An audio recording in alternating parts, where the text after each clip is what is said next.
Welcome back to Awkward Pillow Talk. We told you it was going to be a while until we came back. We wanted to make sure that we had something really interesting to talk to you about. And We've been busy. we got some interesting stuff to talk about today. So this episode, you're going to hear about Virgin 22, Virgin 23, because she's back on the Virgin bus. Yeah. We've got a new school community for swinging couples or just couples looking to get a little kinkier in their relationship, and a school community for virgins also. So make sure you stick around and hear about those. One of them is free, one of them costs, but it's going to be worth the cost. Right. Trust me. And we also talked to a tech CEO, a sex tech CEO, about a Fitbit cock ring. This thing right here, it reads your erections. You're listening to the Awkward Pillow Talk podcast. We are Jason and Stephanie Class. We've been professional adult content creators for over 5 years, and we're here to talk about all things sexy and awkward. This content is explicit, so you must be 18 or older to watch or listen. These are our real life stories, so if any of that offends you, we'd like to say, fuck you. Visit VirginitySnatchers.com to get in on the fun.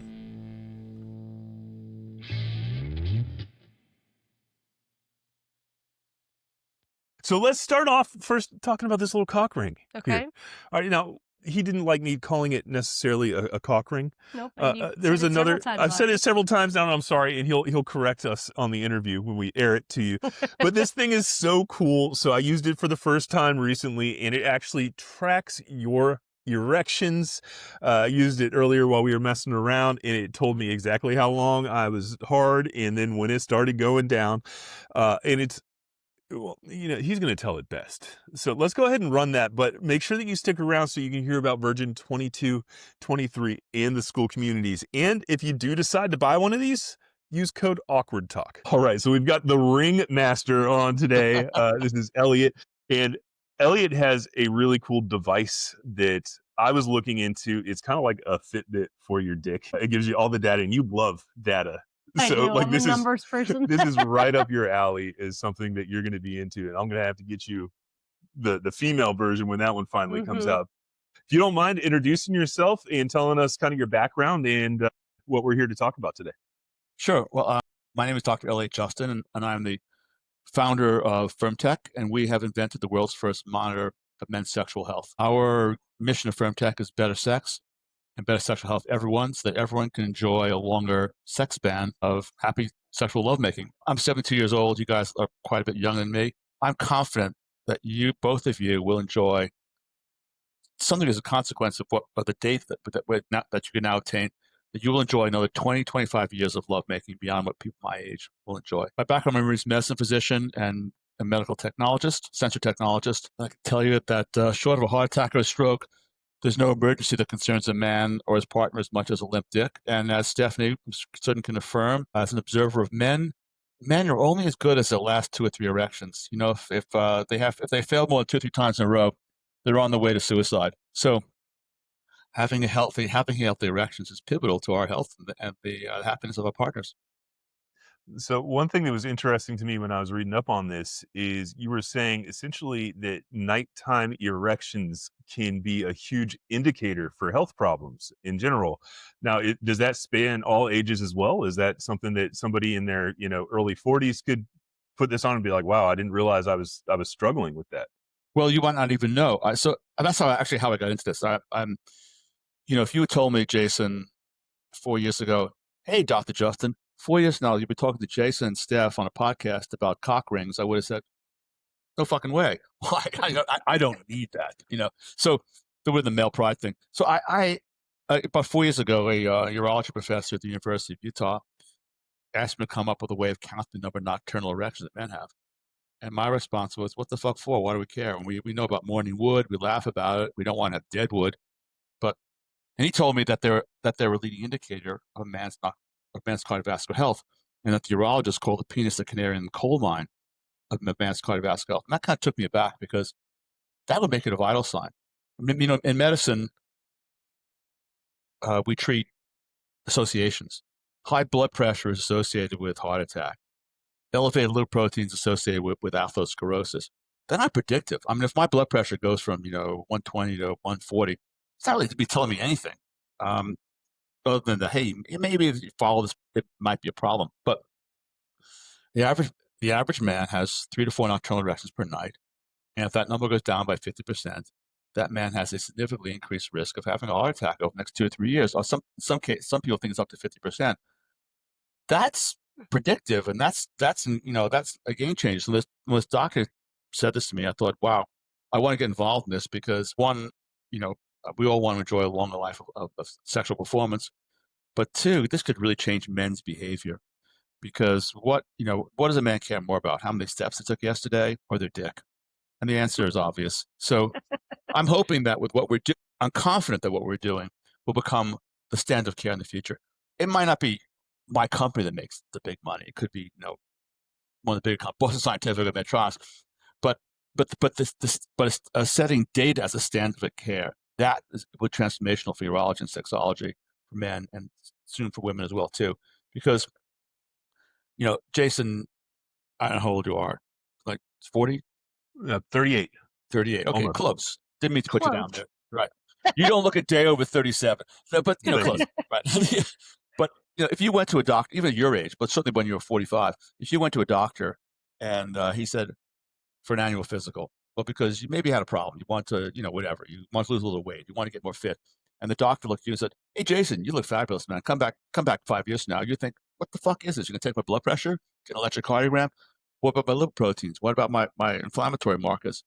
Same thing with Steph. We expect today care, even preventive care, to be data-driven, objective, and data-driven. Not like, "Hey, Steph, you look fabulous. Come. What are you doing here? Go away." And by the way, that's $150. But Exactly. we expect care to be, we expect tests basically. And when it comes to men's sexual health, there's basically nothing. They ask, maybe they'll ask a question, but generally they don't even ask questions. And when they prescribe pills like Viagra or Cialis, or they make recommendations about testosterone, they're made on the basis of often no data, or very, very, very limited data. If you have high blood pressure, like Jason, you look like, if you told me, when I work out, my face gets a little bit flushed, like maybe my blood pressure is high, I wouldn't just say, "Hey, Jason, take this pill and come back in 3 months." You think I was an idiot.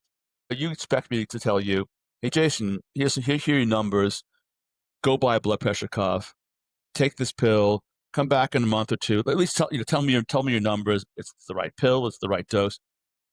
When it comes to sexual health for men and women, that's not the way we treat things. So, we give out, is the right dose of Cialis, for example, tadalafil 5, 10, 20?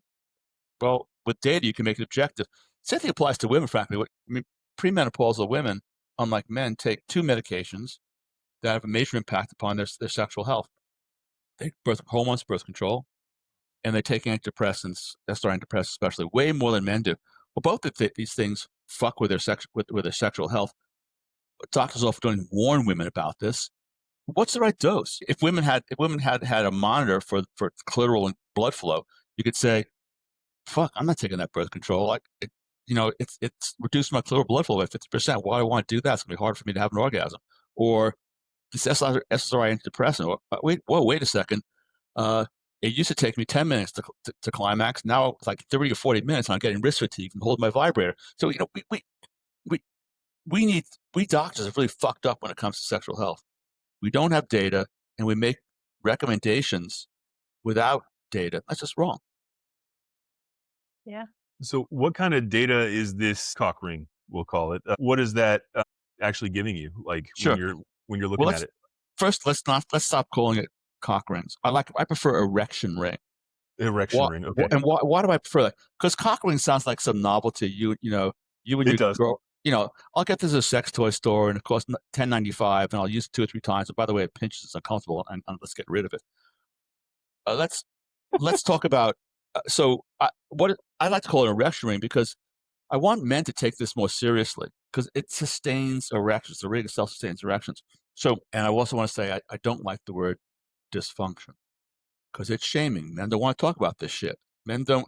We don't talk about women anymore as being frigid, anorgasmic, hysteric, cold. We haven't done this since the 1980s. The feminists came along and said, don't demean us that way. Also, we want women to talk. People aren't going to talk about things. I mean, my wife is 71. My daughter's 30. They talk about vibrators with their friends. Hey, I got this new vibrator. There's no longer any shame associated with use of vibrators. They've been mainstream. Men don't talk about it. Hey, Jason, I got a problem. ET. Fuck that. I I'm a doctor, and people don't want to discuss those things with me. They do kind of because I'm in the space now, but they don't want to talk about it that way. And so we want men to stop being ashamed of this. Let's stop. Most men have a problem.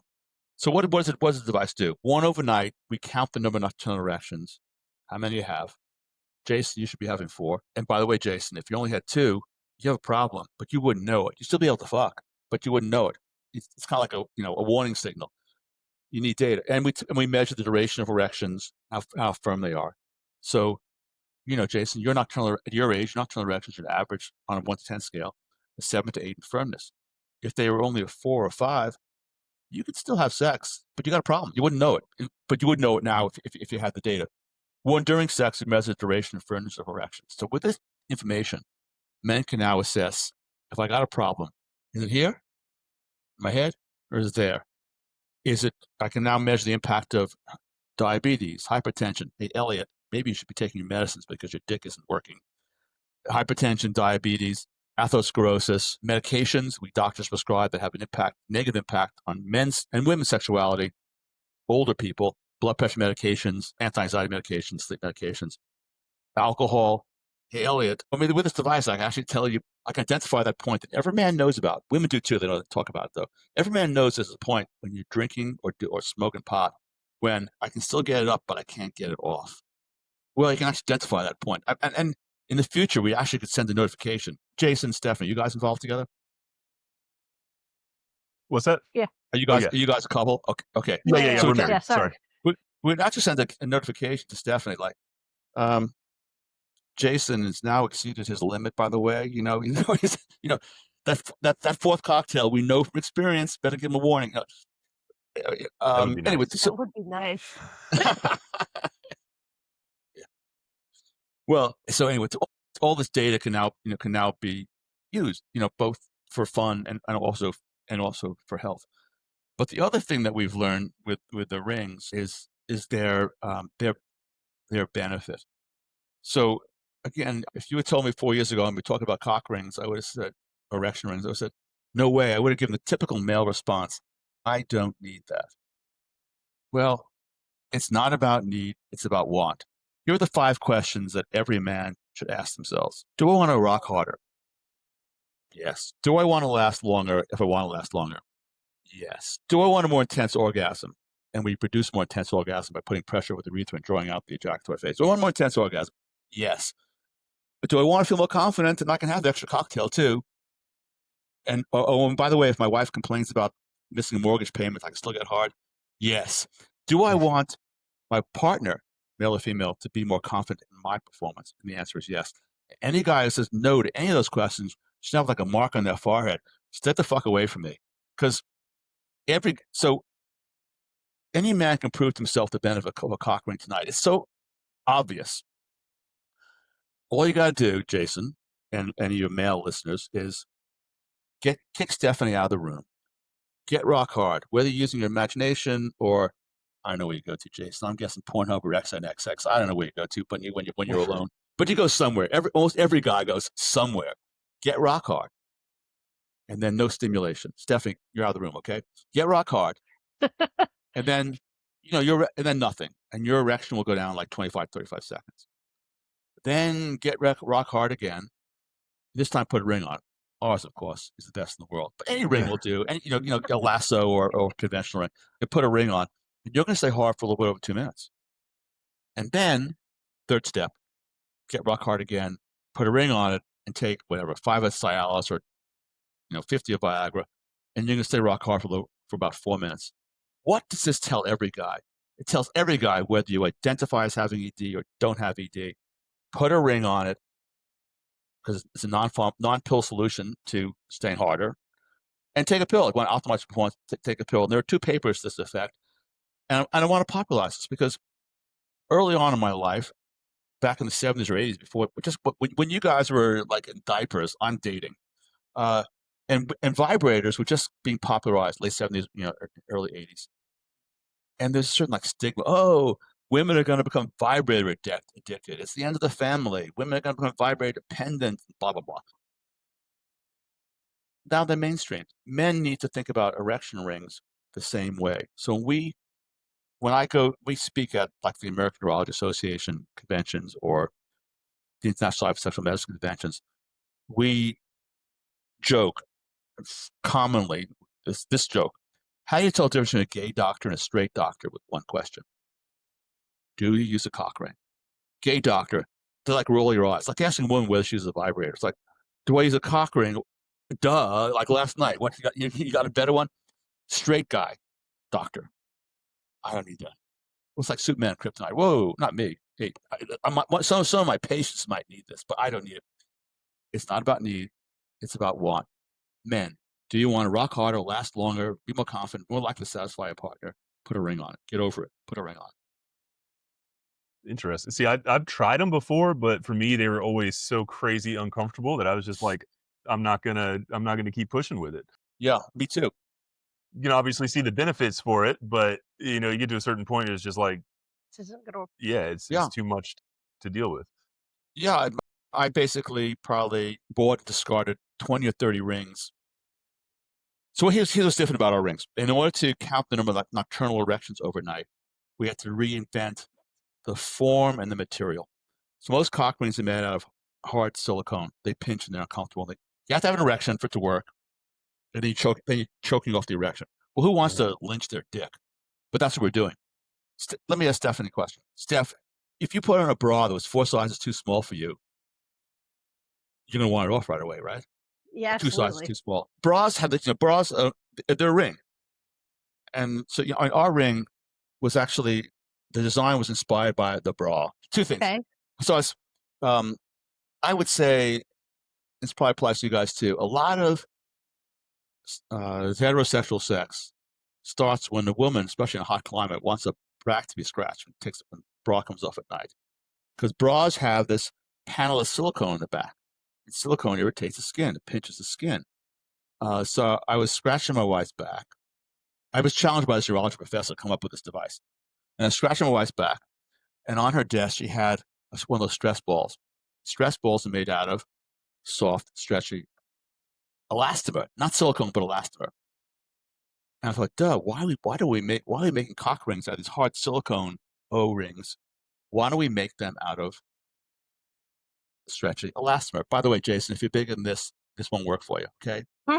So this is soft and stretchy. So the advantage of elastomer over silicone is that it adapts to us as opposed to making us adapt to it. So silicone elastomer will allow the blood flow to go in, but only constrain the venous return. Imagine like a sink that's been plugged, 50%. So they can now be worn overnight because it's not going to cut off the blood flow, and it can be worn during sex. But it also, I noticed looking at my wife's bra on the floor, that it opens and closes with a hook. So I realized, well, what's a bra? A bra is a ring that opens and closes. Women, well, you're wearing a sports bra, Steph, that doesn't count. But women don't. Women in general, bras open and close with hooks. Right. Because its hooks are, easy on, easy off. Now, so this, our rings go on differently. You drop your balls in, and then it opens and closes with a hook. Okay. The sensors inside here, and the sensors basically give the data and allow us to say how hard you are and how long you last. And we make a non-tech version as well too. So I don't know, we're in the Google and Apple stores, and we have data and notifications, and there's an easy to use Bluetooth app, and we've documented 100,000 erections, a little more than that. When we first started CES, maybe 2 2/3 years ago, our database had about 800 erections in it, about half of which were mine. Now we have erections data on almost well over 3,000 men. So that, Jason, if you were to use this device, and you probably don't have a problem, but if you're young, but if you were to use this device, you'd be comparing yourself to hundreds and hundreds of men within your age range, and be able to see how well am I doing. It's pretty cool. Well, it also gives you kind of a chance too to, I guess, kind of improve it, right? It gives you a base point to be like, hey, this is where I'm at, and I want to improve that. You can kind of go up from there, correct? Yeah. Well, we're all on the road, men and women, from erectile. I like to call it erectile fitness because we're a fitness-oriented culture. From erectile fitness to erectile dysfunction. Where are you on that road? We don't know because we don't have a dashboard. I'm out here in Montana. I speed all the time. If I'm driving at 120 miles per hour, I'd like to know not going to run out of gas, so I can watch my gas gauge. But when it comes to sex, you don't know where you are until it's too late. So the goal here is to make problems obvious before they become obvious. So I'll pick on you again, Jay. So I pick on myself. I average 3.8 nocturnal erections per night. Well, if that went down to 2, I'd still be able to fuck. I might not even notice it, but I got a problem. A couple of years ago, my doctor put me on a blood pressure medication. Well, my erections got 15% less hard. Now, that's not even notice it sexually. But why would I take a medication that's decreasing the blood flow to my penis? Why would I do that? It's nice, I switched. So the data is really valuable. The data can tell you, where am I on this road? Hey, everything's great, Jason. Keep cruising. Or it could say, yellow light flashing, you might be developing a problem. Or it could say, you got a problem. And let's look at the data and see if we can figure out what the problem is, because you want to make I want to make a U-turn. Yeah. I really like the idea too that you don't necessarily have to have a problem already to use this. We deal with a lot of guys, usually they're younger, in their 20s and 30s, that struggle to get hard, and they haven't had sex because of that. They get to the moment and then it gets in their head, and they get to a certain point. They're like, well, I haven't done it yet. Is it me? Is it my dick? What is it? So this kind of takes away that like physical aspect. You can tell them, hey, physically you're fine. It's just in your head you got to work on. And that kind of makes it, I guess, a little more interesting to figure out exactly what is going on with them. I mean, for a younger person who has problems, to recognize that it's in their head. Hey, I'm making up. We have guys in the early 20s who actually we've had 2 guys in the 20s who had adrenal problems. Actually, this is unusual, but in one case, the guy's wife, they were trying to have kids. The guy struggled to like get an erection. He was in his 20s. Looked pretty fit guy, but struggling. And his partner bought him the ring. And he's like, wait a second, I should be having 4, but I'm only having 1. And then he got evaluated. He had a major adrenal problem that's Wow. probably that would have gotten worse. But what's more common to people in their mid-20s, early 30s is the problem is in their head. But they need to see it. They don't, is it the partner? Is it, if a guy that age is having 3 or 4 nocturnal erections per night, he's got a psychological issue. It's a confidence issue. And that's where the ring becomes valuable, because usually these guys can, with not always, but if they're with a partner, they get it up and then they lose it. But the ring keeps them up. So once they get hard, and the ring helps the confidence, because they might lose it, but they're going to lose over a lot longer time than if they didn't have if they didn't have the ring on. That's pretty interesting. No, I like that. Yeah. So you had mentioned also that you're coming out with a female version. Is that correct? That's correct. We've tested the form, we're testing the sensors, and this will be revolutionary for sexology for women and for gynecology for women, because, as I indicated before, postmenopausal women will have the same risk that men do for cardiac disease. They lose their hormonal protection. But premenopausal women take drugs, and that interfere with it. There are millions and millions of women in America who don't know what their natural sexuality is like, because they're taking hormones and antidepressants. And what's the right dose? Should they be taking it? And then for postmenopausal women, testosterone therapy. I am an advocate of testosterone replacement therapy. It took most of my medical career for just estrogen replacement to become acceptable. But what hormone is missing postmenopausal? Testosterone. It's a game changer for women, because Steph, you're young, but postmenopausal women commonly complain that they've lost interest. It's my wife. The difference between if I get turned on, I might be able to come, versus I'm now confident that I'm interested. I'll initiate. That's a big difference. And so to take a woman in her 60s and to take her back mentally because of hormone therapy to the sexual attitude of a woman in her 30s. Hey, I like the fact that my wife now thinks I look hot getting out of the shower. It's a difference. And this is going to be, and of course now with the device, women will be able to say what the right dose is, because that's the other problem with testosterone replacement therapy for men and for women. So for men with testosterone replacement therapy, the doctors are supposed to ask 3 questions. How's your energy? How's your sleep? How's your libido? Well, everyone wants more energy, right? What does that mean? What does that mean? I don't even know what it means. Everyone wants more sleep. Everyone wants to sleep better. And libido needs to be quantified. What does libido mean? It means something to you, Jason, very different than to me to Stephanie. I like to make that objective. For me, libido is, the question is, how many times a week are you now initiating sex with yourself or with a partner? And what's your goal? Now, obviously, someone says, well, I'm not initiating sex at all, but my goal is 10 times a day. I can't help you.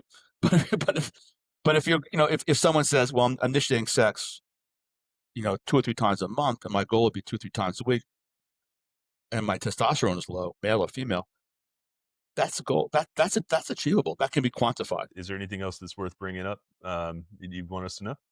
Yeah, I think that, we live in this incredible age of healthcare wearables, smartwatches, smart rings, and there's a gap, and that gap is sexual health. And what, frankly, is more important to almost everyone than their sexual health. And their sexual health is also a reflection of the cardiovascular health and the impact of medications they're taking. So I would urge everyone, certainly all men over the age of 45 or 50, especially men with diabetes or hypertension, put a ring on it. Get your data. Get your data and learn about your cardiovascular health and learn about your sexual health. And for all men and those who love men, if you want to perform better, put a ring on it. I mean, you got me convinced. Yeah, yeah. We're ring shopping. Well, obviously we know where to go. Yeah.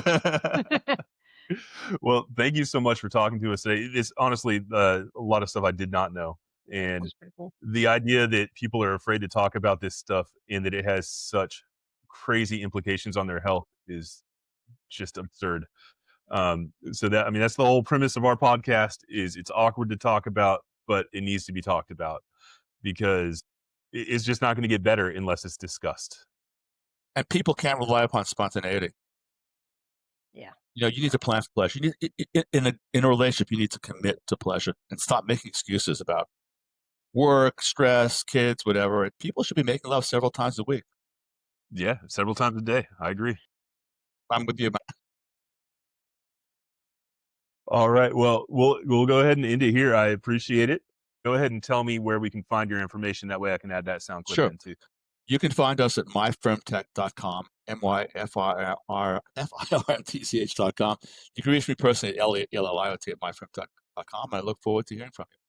Awesome. Thank you so much for being on with us today. All right. So that was Dr. Elliot Justin with FirmTech. And if you're not sold yet on the health benefits of getting one of these, this is so much more than just a sex toy.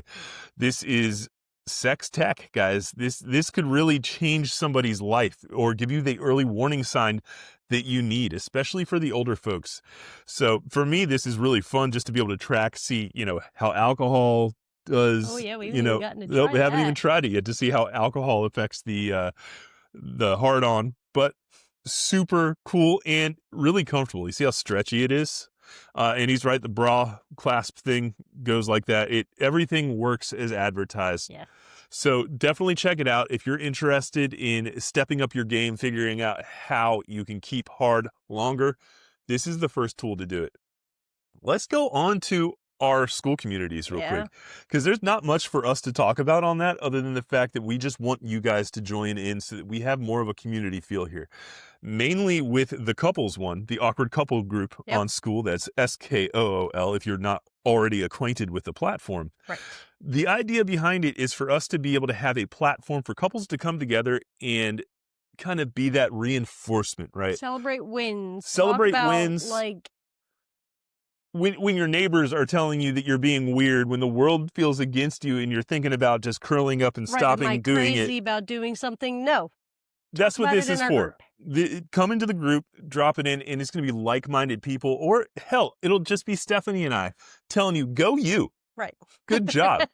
But I really hope that it does turn out to be more than just that. We've already got a few members joining in. It's free. I'm not going to charge for that group. I just want to create community. The goal eventually is to do what we really want to do and create that awkward in-person group, right? Right. Be able to have meetups of like-minded people somewhere in the country. Yeah, or go to resorts and, just have a great time with our little big whatever medium-sized group community. This is that first step, guys. If you feel like you connect with our podcast, with us as a couple, this is that first step. Jump on SKOOL, interact with us. You can download the app on your phone and join the community, and we'll have all kinds of information. We have a course that we're going to drop in there. Of course, our book and stuff, all the information you get from there is in there. So definitely check it out. Now let's move on to the virgins, because we do have a virgin SKOOL course coming on too. And that's something that Steph was super excited about, because she wants to be able to help these guys, and she can't help everybody. No, because this is a massive world that we live in, and I cannot be the only one that can help them all. So I have to help the ones that I can in my general area, but being able to do this SKOOL community, I can kind of help from wherever you are. So like, this is dating advice, guys. Right. It's, hey, this girl sent me this weird message. I don't know how to keep the conversation going, or did I respond weird, or how's my dating profile? How's my look? I'm going on a date. How do I move to the next thing? That's what we want to be able to help with. Right. Steph has experience being the awkward chick, being able to tell you, hey, this feels weird or this doesn't. Right. I've got the experience just being a dude in general that has, made plenty of moves in my life. Right. And can kind of help you and be like, hey, this probably is or is not going to work. Now, we are going to charge for that because we plan to put a lot of time into it. Right. We plan to offer calls and all that kind of stuff, give one-on-one coaching sessions if need be. Right now, the price is at $20 a month, but I do think we're going to raise it to a one-time fee where you just come in and we help you take care of it, right? You are part of our group until it's handled. And then hopefully once you've lost it, you can join in and help other people. We create this community of empowering people, because it's so important, especially in this day and age. We're losing that human connection. Yes. And you can go on Reddit, you can go on these other groups, but you're not gonna get the information that Stephanie and I can give you. We're obviously not experts, Right. but we've done this enough times at this point. I mean, I'd like to think that we have. We're pretty damn close. Yeah. So let's go ahead, and we just found our new source of virgins. Yeah. So we were able within the last week to take Virgin 22, who was a 27-year-old guy, and Virgin 23, who was 23 years old. And we're going to drop their interviews in here, but make sure you stick around, because we're also going to talk about each one of those interactions real quick too. So let's go ahead and drop 22 real quick. All right. So how old are you? I'm 27. 27 years old. And have you had opportunities before? No. No. So why do you think it is? Is it something you just have a hard time talking to women, or, keep in mind this, we're asking these questions to help other guys that might be in your situation feel more comfortable going forward with it. So how could we help them relate to you? Well, I guess the issue was, back in high school and college and whatnot, I was kind of more of the nerd and everything. So I didn't really get that many chances to talk to women and everything. And then now that I'm out of that and whatnot, it's just kind of a hard to approach somebody not knowing what their situation is, not wanting to come off as creepy and everything. That creepy thing is a really hard one to get past, especially a lot of I'm not saying you are, but neurodivergent type people get really in their head with that. They're just I don't want to come off as somebody that could be creeping a girl out. I want to make a move. In today's society, you're do I make a move, or is it going to be called sexual assault if I make a move on it? You know what I mean? Yeah. There's so many different reasons. So I totally get that. So you've had nothing before. You've never had a hand job, blow job, anything. Nothing. No. Nothing. Well, you're in for a fucking treat today. Wonderful. Are you interested in eating pussy? I am interested in it. Yeah. Okay, great. We can make sure that happens too. So the main rules for this are, if you have to come, just don't come in her mouth. She'll punch you. Okay.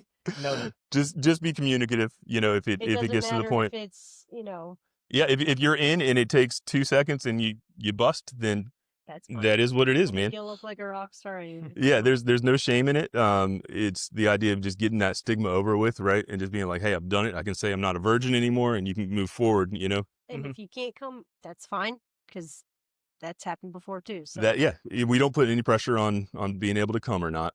Now, how did you find us? It was the Reddit post you guys had done. All right. So we were kicked off Reddit for the longest friggin' time. You're the first one that we've had in like 10 months. Oh. And we used to do them way more often. The first 10 that we did was within 4 months. Wow. And that was from Reddit back when we were living in Virginia. Yep. And then somebody got upset, probably somebody that we declined to film with, and just went and destroyed all of her social medias. So she's been off Reddit. Every time we try to get back on it, we'd get an automatic permanent ban.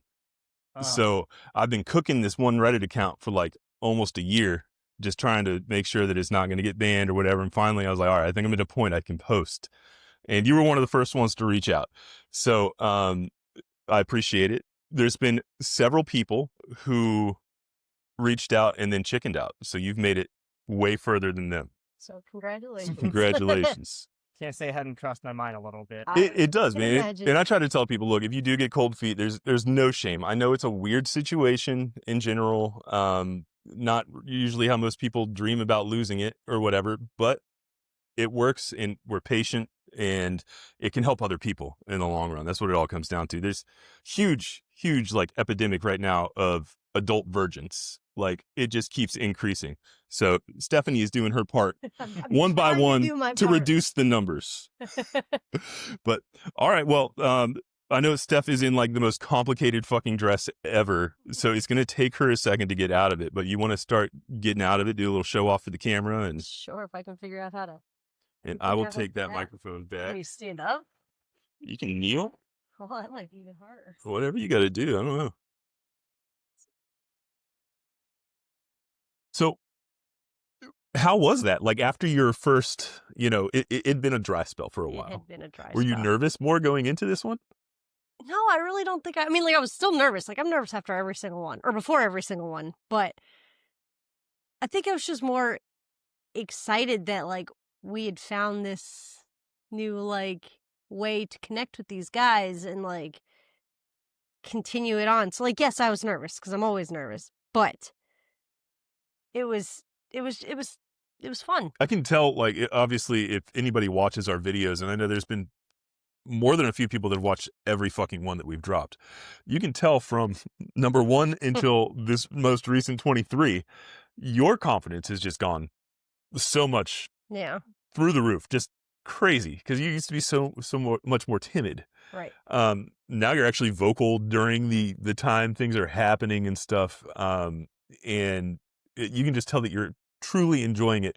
I always knew that you were enjoying it, Right. I mean, I've always enjoyed it. It's just but I think other people expressing it. Yeah. struggled to believe that you were enjoying it before. Right. Yeah. And now it is fully believable. Now 22, first off, every single one of these guys that we help end up being some of the nicest guys ever. Right. There's a reason, I think, that a lot of them are virgins, because they're gentlemen. They're Right. They don't want to be, like the pushy or. well, and that's what number 22 said, right? He goes, I didn't want to be creepy. I didn't want to be pushy. I wanted to be respectful. And so it's like, I get that. Like, I understand where you're coming from, because, like, I truly believe it. He was a genuinely nice guy and, like, didn't want to, like, push any, like, boundaries beyond, like, what we had already discussed. Right. So, which, like, I appreciated, because, yeah, we have rules for, a reason. And he was very much like, okay, stick to the rules. So you did pretty well overall. Yeah. Now, one thing that we always get bummed out about, or other people get bummed out about, is whether or not they come. And we tell them ahead of time, make sure that you don't jerk off the night before. Don't jerk off the morning of, because you would rather them come fast than not at all. Right. But once you get the cameras on and you understand that I'm there too, I'm directing things, and it's a lot. It is a lot. I So mean, we just met for the first time. to me, sometimes it's a miracle they're even getting hard. Right. And to then expect them to, move through different things. And I do my best to make sure that the experience that they have is more than just sticking it in, right? So like we'll go from this to this. Like I may give it like a minute or 2 minutes before switching because I want to make sure that they're able to experience as much as they can. Right. So if you're interested in checking that one out, it's obviously on all of our platforms right now, except for Fansly. It will be up on that as soon as they approve it, but you can get it on OnlyFans. You can get it on ManyVids right now. Those are our two big ones that they're on, and they're selling pretty well on there. Yeah. So let's go ahead and talk 23 now. We'll just go drop that interview right here. All right, cool. So thanks for coming. I appreciate it. Was the process super difficult? No, I wouldn't say it's difficult. Okay. I mean, we get a lot of people that are like, they stop, they think that we're sketchy, and they're like, too much. they use it too much and they just disappear. So I always just like to kind of get that out. So how old are you? 23. 23 years old, and you're a virgin? Yes. All right. Why do you think you're still a virgin? I just think, I just have trouble talking to people. Like I can't find a balance. Life gets in the way. And I just kind of feel nervous if I ever do get close. Okay. Have you gotten anywhere before? The only place where I've really gotten is realistically just kissing someone. Kissing. So, no touching pussy or anything like that? No. No. Have you been to strip clubs at least? No. No. So you've never even seen a pussy in real life then? No. Well, that's wonderful. I'm Well, so excited for you. Maybe not for him, but Well, no, but you know what? I do like to warn this. I feel like Steph's pussy is so great that it's going to ruin it for every other pussy that you see. But that's fine. We're setting the standard real high to start. But, well, I don't really have any other. Did you notice that he's number 23 and he's 23? Holy shit! Look at that. That's pretty cool. What a coincidence. What a Yeah, it coincidence. was meant to be. All right. Sorry, I just put those numbers together. I'm a numbers person.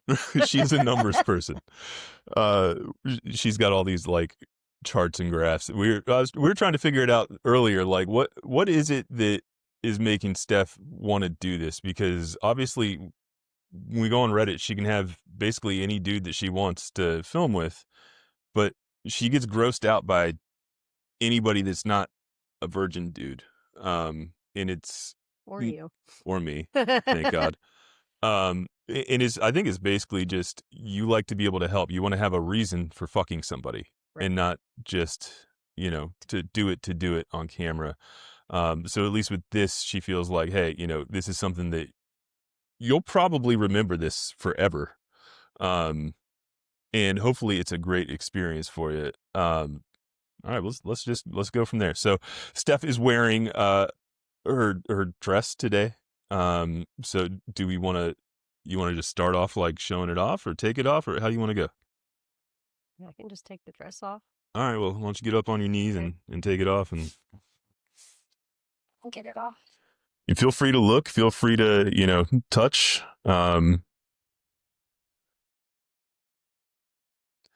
So 23 years old. Yes. I don't think he would have had issues if he would have waited just a little longer. Right. Because he was very ambitious. Yes. We call him the adventurous one. Yep. And he had all these ideas of what he wanted to do. You could tell he had this pictured in his head. I think the one thing that you were like probably not the biggest fan of was the hair pulling. Yep. But, But it's fine. And it's mainly because you have to know how to pull hair the right way. And especially with Steph has had many brain surgeries and stuff.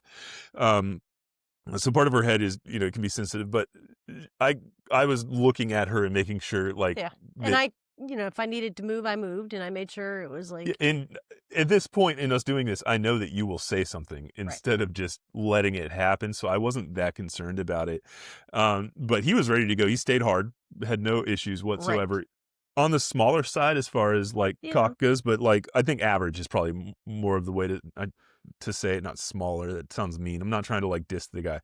Super nice guy. Yeah. Glad that he was able to come and take care of what he needed to take care of. He got, I think, everything that he wanted out of it. He got out of it.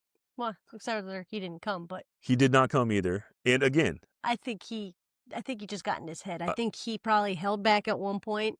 I don't know for sure, but I think he did hold back. And then once you hold back, it's hard to get it going again. So a lot of people ask, why are you still into this though? Like, what is the drive? Like, do you have an end goal? Do you, like, if we won the lottery tonight, if we won that $1.3 billion, would you still do this?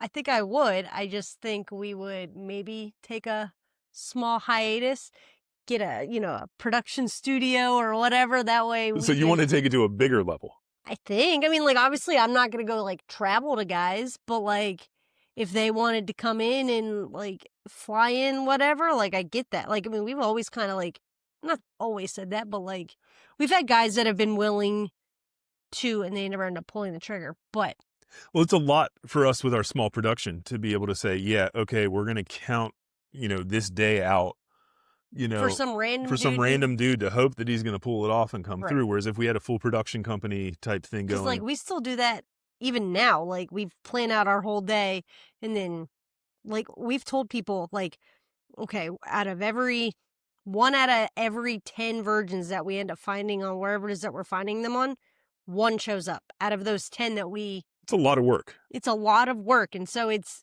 exhausting. So that's why it takes so long between, well, sometimes takes so long between virgin videos. Cause like they can't fully commit. And I get it. It's a hard thing to want to commit to. You've got to trust that we're not just going to throw you out there too. Right. And just totally ruin your reputation. Which, I mean, I understand that our reputation's ruined already. So I understand the hesitancy, but it's different. We really care about making sure that this is a good experience and it's something you remember and it's not something that you regret. So I like to mention that, I guess, because this isn't something we just do to make money from. Right. It's something that we discovered, and yeah, it started out as a way to make money from it. But it's something that you truly enjoy doing now. Now, we're going to have a bunch of people be like, cool, so since you enjoy doing it, do we have to film? Yeah, no, we're still going to fucking film. Because first off, we enjoy filming. Right. There's a safety aspect of having that camera there that just kind of gives liability, right, I think, to whoever's involved. But it also helps the other people that can't fully commit to doing this stuff. Even if you can't be here with Steph, you can see, oh, that was fucking awkward, but that is sex. That's how it's supposed to be. Right. Or like if like, and that's why I like to label them. Like, yes, they each have their own numbers, but I also like to like go back and be like, okay, well, this guy was anxious, or this guy had, like whatever little like attributes. And so it's like when you go to look at the videos, you're like, oh, I'm pretty anxious. Let me see how he ended up. Or, oh, I'm chatty. Let me go find that one. And that's the beauty of it. So it's like you can relate to it. If you join Steph on her OnlyFans page, which is where she's most responsive, and you say, hey, I'm a virgin and this is my personality, we can direct you to some video that is going to do exactly what you're looking for. At this point, with having 23 of them, like, we know the personalities. We know these videos by heart. This isn't something we just throw out there and we're done with. Right. We edit them. We, go through them. We name them. We listen to the interviews. We know everything about them. So if you message her, she can actually like give you the right ones to do. Right. The majority of the videos that we sell right now, especially basically any of them from 1 to 20, well, 1, 2, and 3 are not available on OF or is 14. Totally different story. But each one of the ones between 1 and 20 are only about $10 right now on OF. Some maybe 15, but 10 to 15. And then the newer ones are going to be 20. Yep. That's the pricing structure on them. So if you're hesitant, you're like, oh, I don't want to join, and then I got to pay a bunch more money. It's not a lot more money, but just understand the amount of effort that goes into these videos. It's not just us, or you just fucking them and me videotaping them. There's editing. There's the search. There's finding them. The search is the hardest part. It's the most exhausting. Well, we say the hardest part about doing the whole, thing is the paperwork, but it is tough too. The paperwork is probably one of the tougher ones, but finding them and then actually getting them to commit and physically show up, that's the hardest part. So, once they're here, it gets a lot easier. So absolutely. So that's our story. That's our journey that we've had recently. I hope to see you all on the SKOOL communities. If you're a couple and you're thinking about joining in on this kinky stuff that we're on, definitely check out the Awkward Couples group. We've got our book, The Awkward Couples Guide. You can get that on Amazon right now. It's $12.95 just to go buy the book, and you get a paperback copy sent to you. It's a short read, guys, 30, 45 minutes, maybe an hour if you're a slow reader. Or if you just want to take or if you just want to take your time. But it goes through all of our real life experiences. And I think it's helpful to, especially for the awkward woman, the hesitant woman that isn't sure if she wants to get into this stuff because what is society going to think? Well, Steph has absolutely paved the way to make sure that you understand that she's more awkward than you. Yeah. So with that being said, we're going to go ahead and end this here. We hope to see you guys back soon. I'm sure that we're going to have Virgin 24 and 25 on the next one. And we've got some interviews also coming up that are in the works, but we're not going to be rushing this. And if you do join us on SKOOL, let us know where you came from. Like, let us know if you came from here, from the podcast, or if you found us elsewhere. Just let us know. And thank you guys for your support. Thanks for listening. And make sure also on TikTok, Awkward Pillow Talk and Awkward Reviews and Stephanie Class X. We're active on all those, but if you want to chat with us, SKOOL and OnlyFans and I guess Fansly. Yep. It's the way to go. VirginitySnatchers.com will take you to most of our links, and we'll see you guys next time. Bye.